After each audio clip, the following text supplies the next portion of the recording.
이 가인이 동생 아벨을 죽인 사건에 대해서 너무 오래까지 이 말씀을 상고하는 것 같아서 넘어가고 싶은 생각이 있었지만은 이 말씀엔 중요한 우리 신앙적인 원리가 있기 때문에 그 점을 상고하기 위해서 다시 한번 상고합니다.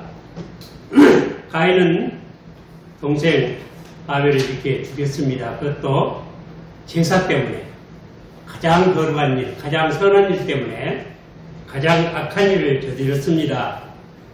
이 사람을 죄악이라는 게 이와 같이 엉뚱한 일을 하게 만드는 것입니다.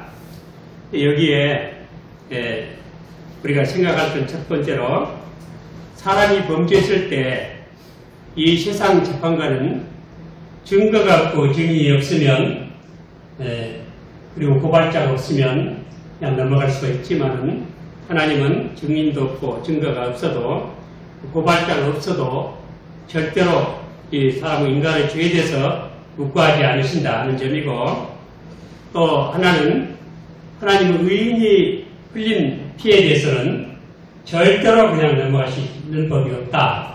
반드시 거기에 대한 문구로 처벌하신다는 것이고, 또 하나님은 경건한 자가 살아서 생전에만이 아니라 죽은 이후에도 보호하신다 하는 점을 우리가 깨닫게 됩니다. 시편 116편 15절에 성도의 죽는 것을 여호와께서 귀중히 보시는도다 했습니다.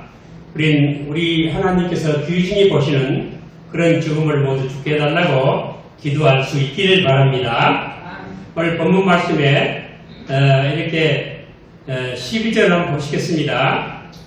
내가 가까워도 땅이 다시는 내 효력을 내게 주지 아니할 것이요 너는 땅에서 피하며 유리하는 자가 되리라 했습니다. 땅은 하나님의 소유입니다. 땅의 소유주는 하나님이십니다. 그래서 옛날에 그 나봇이 임금이 그 포도원을 돈 주고 내가 돈 줄 테니까 팔아라 그래도 싫고 바꾸자 그래도 싫었어요. 이유는 뭐냐면 땅은 하나님 것인데 내 마음대로 못합니다.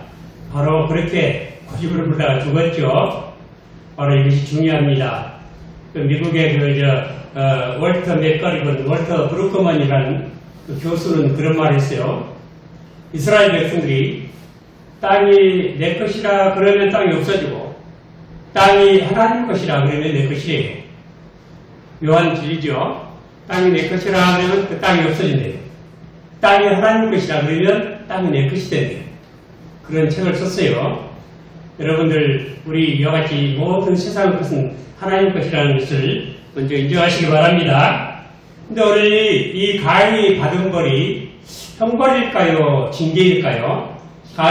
가인이 이렇게 땅에서 이렇게 쫓겨나서 땅이 아무 소리를 내주지 않았어요. 쫓겨나게 됐는데 형벌일까요? 징계일까요? 형벌이 있고 우리 이것을 좀 구분을 못하는 것 같아요. 어떤 분은 내가 보니까 박사학위 논문을 썼는데 형벌과 징계 구분을 못한 논문을 쓰셨더라고요. 근데 이 형벌과 징계는 전혀 다릅니다. 우리 믿는 사람들이 잘못하면 형벌을 받을까요? 안 받을까요? 우리 믿는 사람이 잘못하면 형벌을 받아요? 안 받아요? 네. 우리 믿는 사람들에게는 형벌이 없어요. 대신에 징계가 있어요. 그래서 이 형벌과 징계가 전혀 달라요. 형벌은 영어로는 페널티고 징계는 체스타이스먼트라고 하는 것입니다. 그런데 우리 믿는 사람들은 잘못하면 매를 맞아요. 우리 히브리서에 나온 말씀같이 사랑하는 아들마다 아버지가 징계하신다고 했죠. 벌을 주지요. 형벌이 아니에요. 법적인 책임을 묻는 게 아니에요. 사랑은 매를 때리시는 거예요. 그러면 이 가인이 형벌을 받은 것일까요? 징계를 받은 것일까요? 가인은 무엇을 받았을까요? 징계일까요? 형벌일까요? 나중에 이제 이것을 우리가 쭉 보면은 대충 알 수가 있어요. 그러나 확실히 뭐라고 말할 수가 없습니다. 그래서 어쨌든 가인은 밭에서부터, 이 땅에서부터, 땅이 가인을 위해서 이 어떠한 그 효력을 발휘하지 않습니다. 쌀 농사를 지어도, 보리 농사를 지어도, 콩 농사를 지어도, 과목을 심어도 아무것도 안 되는 거예요. 그래서 이렇게 이 땅 위에 떠돌이 신세가지고 맙니다. 이것은 또 무엇을 의미하느냐면 하나님께서 벌을 내리실 때 가장 가까운 곳으로부터, 가장 가까운 곳으로부터, 가장 가까운 사람으로부터 벌을 받게 하신다 하는 점입니다. 여러분들 독재자들이, 다른 사람들이 이렇게 죽이고 하는 게 아니라 가까운 데서 반역이 일어나서 죽이고 그러죠. 이와 같이 하나님은 가장 가까운 땅으로부터 벌임을 받습니다. 근데 이 땅은 하나님의 이 모든 선하심이 펼쳐지는 하나님의 은총의 그런 현장인 것입니다. 그래서 가인이 뭐라고 했냐면은, 자, 우리 13절 보십니다. 가인이 여호와께 구하되 죄벌이 너무 중하여 견딜 수 없나이다 했어요. 이것은 회개일까요? 아닐까요? 회개입니까? 아닙니까? 네? 회개는 어떻게 하는 거예요? 회개는 고린도후서 7장 10절에 의하면 하나님을 뜻대로 하려는 근심은 후회할 것이 없는 구원에 이르는 회개를 이루는 것이요 세상 근심은 사망을 이루는 것이니라 하였습니다. 자, 그래서 이 가인은 하나님 때문에 근심하는 거예요? 자기 때문에 근심하는 거예요? 나 때문에. 왜 벌이 너무 중합니다. 이거 회개예요? 해요? 이건 회개가 아니에요. 에서도 이렇게 장자권 뺏겨버리고 눈물을 흘리고 아주 통곡을 했지만 그 회개가 아니에요. 내 장자권 의지하고 자기를 위해서 우는 거예요.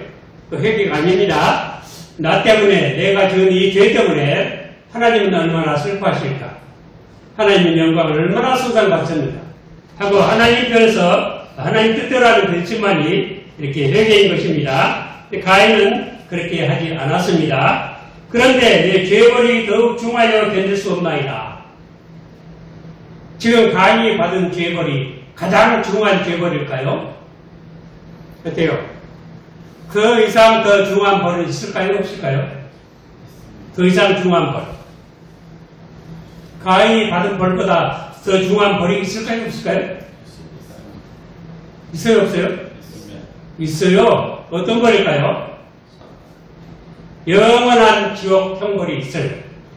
뭐가 있어요?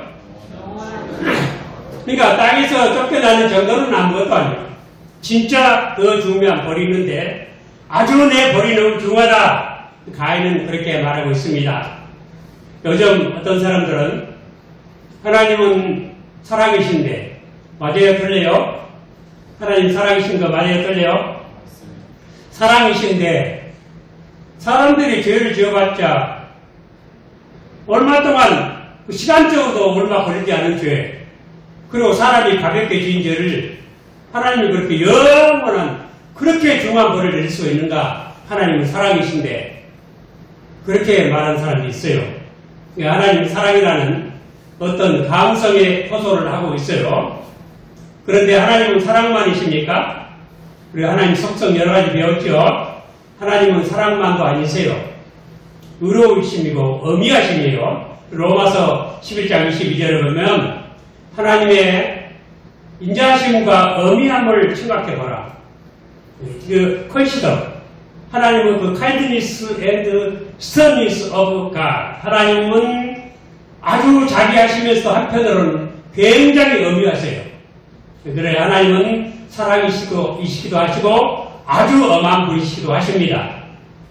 그런 하나님을 그냥 사랑이시기 때문에 사람이 잠깐 동안 시간적으로도 얼마 걸리지 않는 죄를 짓는데 영원한 벌을 지는 것은 형평에 어긋난다. 연결에 참 안 된다. 그렇게 주장을 해가지고 결국 모든 사람들이 구원을 받는다. 그렇게 말하는 사람도 있습니다. 이게 만인 본설이에요. 그런데 우리 사람이 지은 죄를, 우리 인간이 하나님께 지은 죄는 그냥 간단한 죄가 아니에요. 왜냐하면 영원하신 분에 대한 죄고 지존하신 분에 대한 죄고 말할 수 없이 거룩하신 분에 대한 그분이 명령하신 것을 어겼기 때문에 이와 같이 우리 사람이 지은 죄를 똑같이 생각을 하면 안 됩니다. 여러분, 자동차 사고가 나서 자동차 사고를 냈는데, 자동차 사고 내면 안 되겠지만 냈는데 자동차 사고 때문에 가드레일을 들어받은 것하고 가게를 들어받은 것하고 사람을 죽인 것하고 다르죠? 똑같은 사건이지만 그와 같이 하나님에 대한 죄는 측량할 수 없이 무거운 죄예요. 그것도 죽음, 그것도 영원한 죽음으로부터 죽음의 이 판결을 받을 수밖에 없고 그 위에다 하나님의 적극적인 진노가 쏟아지는 그런 벌을 받게 되는 것입니다. 그래서 가인이 지금 내 죄 벌이 너무 무겁다고 말하지만 사실은 더 무거운 그런 벌이 기다리고 있다 하는 사실입니다. 우리 이 점을 꼭 명심하시기 바랍니다. 그리고 우리 14절 한번 보시기 바랍니다. 주께서 우리 지면에서 쫓아내신 온즉 내가 주의 낯을 배웠지 못하리니 내가 땅에서 피하되 요리한 자가 될지라 그런 나를 만나는 자가 나를 죽이겠나이다. 내가 주의 낯을 배우지 못한다. 여러분, 하나님의 낯을, 주의 낯을 배우지 못하는 게 이게 무슨 뜻일까요? 주의 낯을 배우지 못한다. 여러분, 우리가 주의 낯을 배운다는 것은 최고의 축복을 의미하는 거예요. 이것을 지복이라고 해요. 지복. 지복, 숨은 본음이라는 말씀인데 그런 용어가 있는데요. 지복, 견신복, 견신의 지복, 하나님을 보는, 하나님을 배우는 축복. 왜 그러냐면 요한일서 3장 2절에 우리가 주를 배울 때 주와 같은 모습으로 우리가 변화되기 때문이에요. 여러분, 이 세상에 사는 동안에 가진 노력을 하고 내 자신의 경건을 위해서 노력을 하지만 그렇다고 해서 우리 성화가 완성되는 것이 아니에요. 우리가 완전히 거룩해지는 것은 우리 주의 얼굴을 배울 때 변하는 것입니다. 그때 우리는 어떻게 변하는가? 여러분, 변화선상에서 우리 예수님 얼굴이 어떻게 됐죠? 예수님 얼굴이 어떻게 됐죠? 해같이 하나에 바뀌었죠? 우리가 해같이 바뀔까요? 안 바뀔까요? 그렇게 바뀌어요. 그 말씀을 예수님께서 직접 하셨어요. 그 가라지 비유 말씀하실 때 마태복음 13장 43절에 보면 그때 의인들은 자기 아버지 나라에서 해같이 빛날 것이라고 말씀하셨어요. 그러니까 여러분들 모두 다 해같이 환하게 변하게 될 것을 믿으시기 바랍니다. 이것이 지복이에요. 근데 가인은 그렇게 되지 못한다 하고 지금 이렇게 불평을 하고 원망을 하고 지금 불안에 떨고 있어요. 이것은 최고의 복을 상실하는 것을 의미한다 하는 뜻입니다. 오늘 여러분들 우리가 하나님께 예배하는 것, 하나님 얼굴을 뵙는 것이고 최고의 축복 자리에 앉아있는 것이고 우리 장래의 최고의 영광을 보증하는 성령께서 보증해 주시는 그런 자리에서 예배함을 오늘 모두 믿으시길 바랍니다. 그래서 이 가인은 그렇게 해서 지면에서 쫓겨난다. 이 지면은 하나님이 자기 주권과 권능으로 모든 선하심을 펼치시는 곳인데 그러므로 이 하나님의 모든 은총으로부터 자기는 이제 차단된다는 뜻이에요. 그래서 우리 하나님 얼굴을 뵙지 못한 사람들은 하나님 모든 은총으로부터 차단되고 지옥은 무엇이냐면 하나님의 일반 은총과 특별 은총 말할 것도 없고 일반 은총까지 다 차단되는 곳이에요. 지금 이 세상의 모든 악인들도 하나님의 일반 은총은 그대로 허락되어 있어요. 하나님의 일반 은총이 뭐죠? 햇빛, 공기, 물, 땅 모든 우리 세상에 있는 모든 것들을 활용할 수 있는 것 다 하나님의 은총이에요.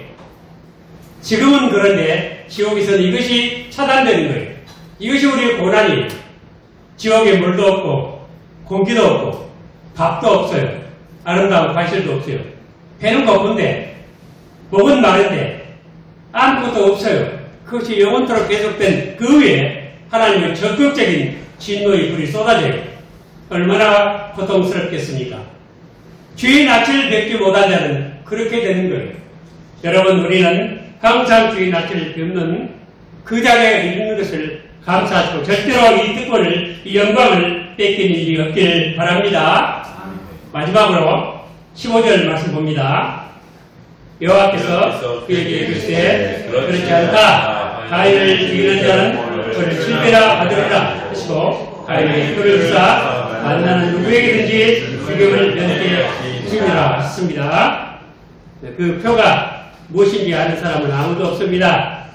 가인이 살인을 자행하고 그토록 무서운 형벌을 받은 것을 보고도 가인과 같은 죄를 짓는 자는 그 벌을 7배나 받으리라 고 이렇게 하셔서 이를 금지하신 분은 하나님이십니다. 하나님은 가인을 죽일 권리가 있으시지만 사람은 죽일 권리가 없어요. 오늘 여기서 우리가 배울 그런 핵심적인 교훈은 뭐냐면 교회는 아무도 최종적으로 정죄하지 않는다, 정죄할 수 없다 하는 사실입니다. 교회도 벌을 내려요, 안 내려요? 네? 교회가 벌을 내립니까, 안 내립니까? 우리 당회가, 우리 임대원 집사님 장로 시험 볼 때 그 문제 나올지 몰라요. 당회에서 재판을 해가지고 벌을 내리는데 벌이 몇 가지냐? 그렇게 나올 수 있어요. 교회가 내리는 벌은 뭐냐면 6가지. 첫째, 번개, 번개, 그 다음에 견책, 번개, 어드먼티먼트라고 하죠. 너는 왜 이렇게 예수 믿는다고 해서 주일도 가족 빠지고 성경도 안 읽고 그래? 하고 앞으로 부지런히 교회 나오고 성경도 읽고 그래? 하고 권기하는 거예요. 어드먼티먼트. 가장 가벼운 벌이요. 그 다음에 견책은 리뷰크, 책망하는 거예요. 왜 그런 짓을 했어? 앞으로 그러면 안 돼. 하고 교회가 재판을 통해서 책망하는 거예요. 이 권징에 있어요. 그리고 우리 교회 정체도 나와요. 그리고 그 다음에 세 번째가 뭐냐면 정직이에요. Suspension from office. 집사직 그만해. 근데 이 정직에도 유기정직이 있고 무기정직이 있어요. 너는 한 달 동안 그만해. 너는 계속 그만해. 집사직 하지 마. 6개월간 하지 마. 하는 건 유기고, 무기도 있어요. 얼마인지도 몰라요. 그런 정직이 있고. 그 다음에 면직이 있어요. Deposition from office. 그 직책을 완전히 그냥 면하는 거예요. 응? 목사고 장로고 다 그 직 이제 뺏기는 거예요. 그 다음에 5번째가 뭐냐면 5번째가 수산정지예요. 수산정지. 이것은 Suspension from Sacrament. 이 성찬식 참여가 금지되는 거예요. 성찬식 참여가 금지되면 어떻게 되냐면 자동으로 면직이 돼요. 밑에까지 다 따라오는 거예요. 그래서 성찬식 참여가 나중에 허락되더라도 그 직분 받으려면 예를 들어서 장로가 성찬 중지가 됐다면 다시 시험 봐요. 처음부터 다시 해야 돼요. 아주 중요한 벌입니다. 그리고 마지막으로 제명출교, 엑스커뮤니케이션. 모든 교회의 교제로부터 단절되고 교회 나오지도 못해요. 이 사람 이렇게 되는 거예요. 그 이상은 없어요.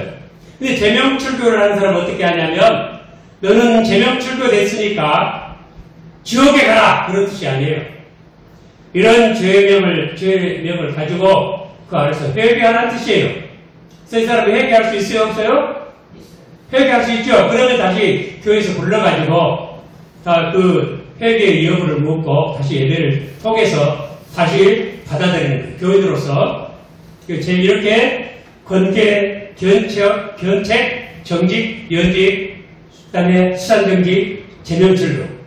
그렇지만 교회가 최종적으로 너는 지옥행 하는 판단을 내릴 수 있어요? 없어요? 그건 못하는 거예요. 여러분 십자가에 달린 흉악한 강도한 사람이 회개해가지고 그 다음 어떻게 됐죠? 그 다음 예수님과 함께 낙원으로 갔죠? 그러니까 우리는 이 교회는 어떤 사람도 최종적으로 너는 지옥 자식이야 그렇게 정죄하면 안 되는 거예요. 가인도 못 죽이게 했어요. 그런데 오늘날 교회가 그렇게 산다고. 그냥 빨갱이라는 거, 빨갱이도 아닌 사람을 빨갱이라고 뒤집어 씌워놓고 그냥 죽일 사람으로 그렇게 몰아가는 거예요. 그 되겠어요? 이게 성경적이 아니에요. 우리 성경은 누구든지 회개해서 다 구원받기를 바라는, 그래서 천도의 세상으로 여겨야지 공산주의자라고 해서 그냥 정죄하는 그런 것이 교회가 아니에요. 가인도 죽이면 안 되는 것처럼 어떤 사람도 그냥 죽여야 할 자로 그렇게 여기면 안 돼요. 어떤 사람이 예수 믿는 사람을 치고 공산주의를 좋아하는 사람이 있어요. 다 없어요. 공산주의는 이 역천, 하나님을 배반하는 공산주의, 역천 공산주의라고. 하늘을 배반하는. 그래서 우리 믿는 사람은 다 반공주의자예요. 누가 교회 공산주의를 좋아하겠습니까? 그런데 일부 어떤 사람들은 멀쩡한 사람도 공산주의 빨갱이라고 몰아붙여요. 프레임을 씌워요. 그러니 죽일 사람으로 딱 만들어요. 교회는 그것이 금지됐다는 거예요. 오늘 가인에게 표를 주셔서 아무도 가인을 죽이지 말라. 가인을 죽인 사람 벌을 7배나 더 받으라 하신 말씀이 이런 교훈을 주고 있습니다. 그래서 제가 오늘 두섭지 몇 말씀 드렸지만 같이 중대한 원리가 여기 이렇게 있는 것입니다. 그래서 이 말씀 참고합니다. 우리는 형벌을 받을 자 가지고 예수 믿는 사람들은 뭐예요? 잘못하면 징계를 받습니다. 그리고 하나님의 얼굴을 떠나는 것, 하나님의 얼굴을 뵙지 못하는 것은 최고의 축복으로부터 단절된다 하는 것을 의미하는 것입니다. 그리고 우리 교회는 최종적으로 남을 정죄할 그런 기능이 주어졌으니까 안 주어졌으니까 교회가 내릴 수 있는 최종 판결은 뭐예요? 마지막? 제명출교. 엑스커뮤니케이션. 커뮤니케이션 교제하는 거죠. X니까 밖으로. 교제 밖으로 내보내는 거예요. 이단자들. 이런 사람들 그렇게 해요. 그렇지만 그들도 회개하고 돌아오길 교회는 기도하고 바라야 돼요. 이것이 교회의 사명이에요. 그럼 믿습니까? 그래서 이와 같은 진리를 우리가 깨닫고 하나님 앞에서 항상 모든 사람이 다 구원받기를 원하는 우리 하나님의 마음과 같은 그런 마음을 품고 모든 사람을 불쌍히 여기시고 전도하는 우리 모두 되시기를 오늘 주님 이름으로 축원을 드립니다. 아멘.